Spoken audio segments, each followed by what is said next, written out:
The rain came in thin, slanted sheets, streaking across the glass of the Hollow Creek Police Department. Inside, only one light burned, a dim yellow bulb over the dispatcher's desk. Officer Mara Jensen sat hunched over the console, nursing cold coffee and trying to stay awake. It was nearly midnight, the quiet hour when even the drunks had stumbled home and the town seemed to hold its breath. The radio hissed softly. Static. Then silence again. Mara rubbed her eyes, the fatigue settling heavy in her bones. She'd been on dispatch duty for 3 years now, long enough to know that when Hollow Creek went quiet, it was rarely a good thing. Then the phone rang. It wasn't unusual until she saw the caller ID. Line 2, unknown number, 555-0189. Her heart skipped. That number hadn't appeared in years. Not since Eli Turner's death. Eli had been a local kid, 19, reckless, kind. He died in a car crash on Route 17, right by the old cemetery.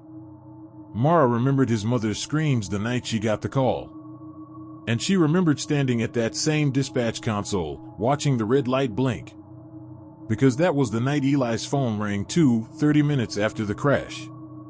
She swallowed. Dispatch, this is Jensen. What's your emergency? The line crackled. At first, there was only static, like whispering through snow. Then, faintly, a voice. Mara. Her name. Drawn out. Low. Familiar. She froze. Who is this? No reply. Just a wet, dragging sound. Then the line went dead. For several minutes, Mara sat motionless, staring at the console. Her pulse thudded in her ears. She checked the system log. The call had been traced to a location less than a mile away, Hollow Creek Cemetery Gate. She called it into patrol. Unit 4, I need a 10 to 23 at Hollow Creek Cemetery. Possible prank caller. Copy that, said Officer Reed, his voice steady. On our way. The rain thickened as the patrol car pulled up to the gates. Reed's dashcam flickered on. Through the grainy feed, Mara saw the twin iron gates standing open. The cemetery was a black sea of crooked headstones. Dispatch, there's nobody here, Reed said. Then, faintly, a sound. A ringing. Mara turned up the volume. Reed, do you hear that? The phone was ringing somewhere inside the cemetery.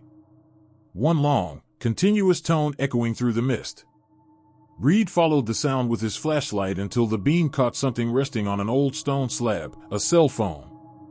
It was vibrating, lighting up the wet grass.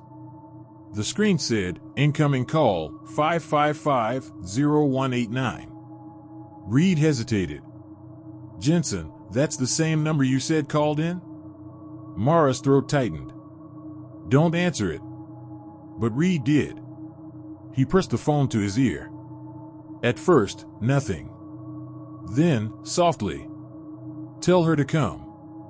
The phone died. Reed turned back toward the gate, and his flashlight went out.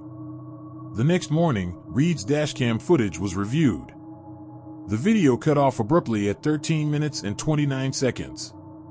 But the audio continued. Faint footsteps. Heavy breathing. Then a distant female voice whispering, "Don't leave me here." A low hum followed, the same pitch as a ringing tone, only distorted, stretched into something that made your stomach twist. Reed never returned to duty. They said he was found near the old Turner plot, catatonic, his hair streaked white. Mara tried to tell herself it was a coincidence, that maybe some local kids had found Eli's old number, rerouted it, played a prank. But the cemetery didn't have cell coverage, and Eli's number had been disconnected 5 years ago. Still, the calls kept coming. Every night at 12:03 a.m. Always from the same number. Always whispering her name. Determined to end it, Mara decided to trace the line manually. She set up an old analog recorder and linked it to the dispatch system. When the phone rang that night, she hit record. Dispatch, this is Jensen. Go ahead. Static. Then, a faint hum. "Why didn't you answer that night?" She froze. The voice was Eli's. She remembered it from the crash. He'd called 911 seconds before the impact, gasping, "Please help me." But the call had dropped. The system had glitched. Mara never got through in time. Her voice trembled. "Eli, that wasn't your fault." "Then whose was it?" The lights flickered. The air grew colder. And from the hallway outside the dispatch room came a faint sound, a phone ringing. Mara turned slowly. Every line on the console began lighting up, one by one. Line 1, unknown. Line 2, unknown.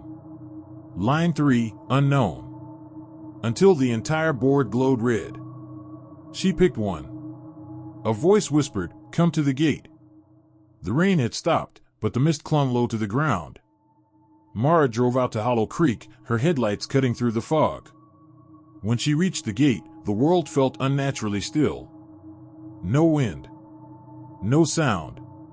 Just the soft buzz of her car's engine. She stepped out and looked around. And there, lying on the gravel just beyond the gate, was a phone. The same model Eli had owned. Cracked screen. Water-stained. It started ringing the moment she touched it. "Mara." The voice was faint, as if spoken through soil. "Come closer." She walked between the rows of headstones, each one glistening with rain. The air smelled of iron and damp earth. Then, through the fog, she saw it, a new grave. Freshly turned soil. No name on the marker. The phone buzzed in her hand again. "Look down," the voice said. Carved into the wet dirt was her own name, Mara Jensen. Her breath caught. "No," she whispered. "No, this isn't real." The phone began to hiss, louder, until it wasn't a voice anymore but a scream, static ripping through the air. The ground beneath her feet shifted, soft and sinking. The mud gave way, pulling her down by the ankles. She dropped the phone, clawing at the grass. From below, she heard knocking. Rhythmic. Like someone tapping from inside a coffin. The gates slammed shut behind her. And the last thing she saw before the fog swallowed everything was a shadow standing over the grave, tall, motionless, holding a phone to its ear. Morning. The sun rose weakly over Hollow Creek. A groundskeeper found the gate open, the grass soaked, and a single phone resting on top of a grave. The line was still connected. The last incoming call had been recorded at 12:03 a.m. Duration, 7:29. The operator's name in the log, Mara Jensen. Status, deceased. Weeks later, a new dispatcher took over the night shift. He laughed when the others told him about the ghost calls.